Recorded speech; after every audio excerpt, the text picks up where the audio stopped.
mortels. Épisode 7. Mise à jour par Gildas de Paris. Après le départ de ma copine Aïcha, j'appelais Sabrina pour lui annoncer que j'étais en chemin. Arrivé au niveau de la commune d'Adjam, précisément au carrefour de la Liberté.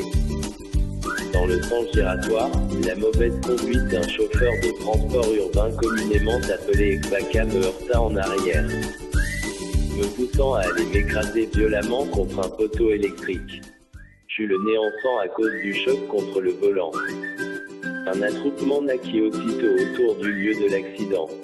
Je sortis du véhicule un peu troublé.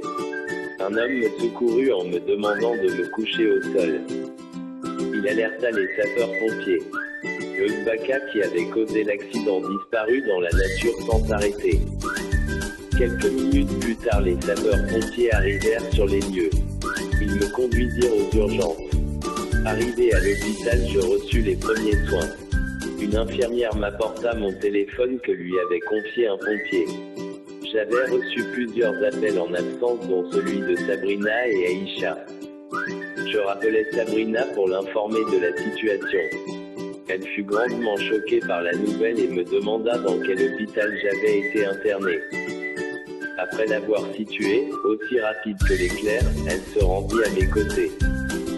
Elle exigea que je sois transféré dans un hôpital mieux qualifié que celui qui m'avait recueilli. Sous ces exigences, je fus transféré immédiatement dans un autre centre de santé.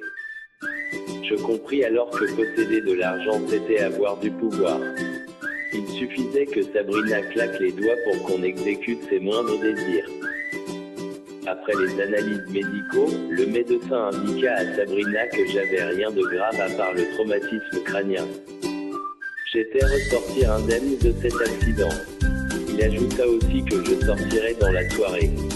Mon téléphone sonna à nouveau, c'était Aïcha pour me signifier son arrivée sur Bassam. Pour éviter qu'elle revienne sur ses pas, je lui cachais la situation. À peine avoir raccroché le téléphone, je reçus un autre appel.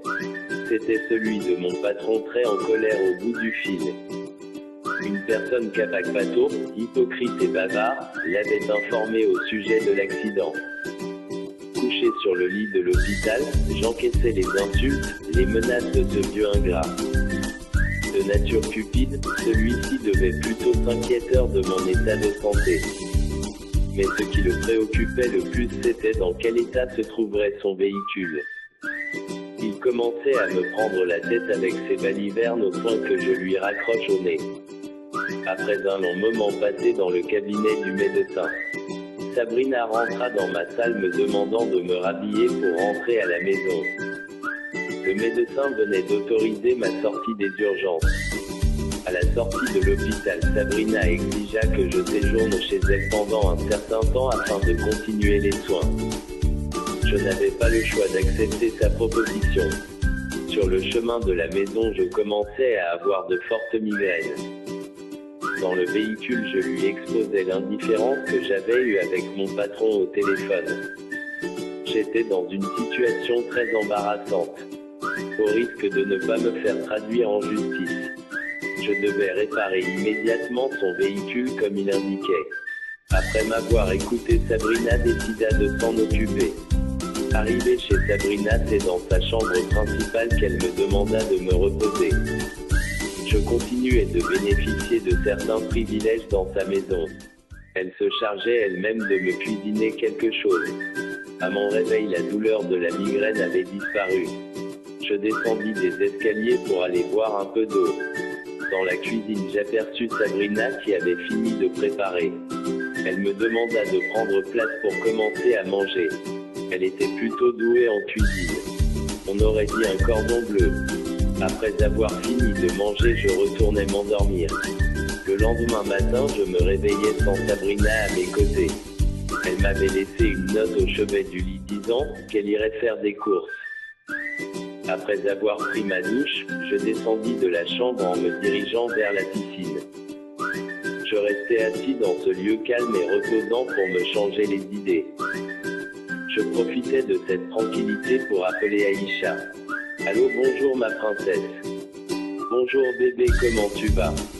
J'ai essayé de te joindre hier soir pour te souhaiter bonne nuit. Tu as décroché mais tu ne parlais pas. Je me suis dit que tu étais très fatigué. Alors j'ai plus insisté. Après ces propos sur l'appel manqué, je compris qui était à l'origine de cette action. Mais on continuait à poursuivre la conversation. Oui, j'étais beaucoup fatigué. Et ta journée, ça se passe bien? Lui demandai-je. Oui, tout se passe bien.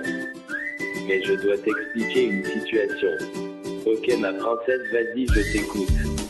Mais c'est pas grave, j'espère. Dis bébé, et j'espère que tu ne vas pas te fâcher. J'ai un retard d'un mois, je voulais t'en parler quand on était ensemble mais j'avais pas eu le courage. J'ai fait le test de grossesse et c'est positif. Répliqua Aïcha, comment ça un retard? Es-tu sûr de ce que tu avances? Tu as fait le test combien de fois? Oui bébé, je l'ai fait 2 fois de suite. Les résultats ont été les mêmes. Mais comment ça a bien pu arriver? Tu m'avais pourtant confié que utilisais les pilules. Oui mais je n'en sais rien bébé. Qu'est-ce qu'on fait maintenant? M'interrogea Aïcha. Désolé mais je ne peux me prononcer dans l'immédiat. Je te rappelle dans la soirée si j'ai une solution. Je raccrochai la communication sur le champ. Cette nouvelle ne me plut guère. On avait envisagé ne pas avoir d'enfant pour le moment. Raison pour laquelle j'évitais qu'elle aménage avec moi. Avoir un enfant de nos jours nécessite de grands moyens financiers et aussi un garde bien approprié pour la venue de l'enfant. Toutes ces conditions de vie n'étaient pas réunies pour avoir un enfant actuellement. Ce qui me mettait hors de moi. La suite dans l'épisode 8. Mise à jour par Gildas de Paris.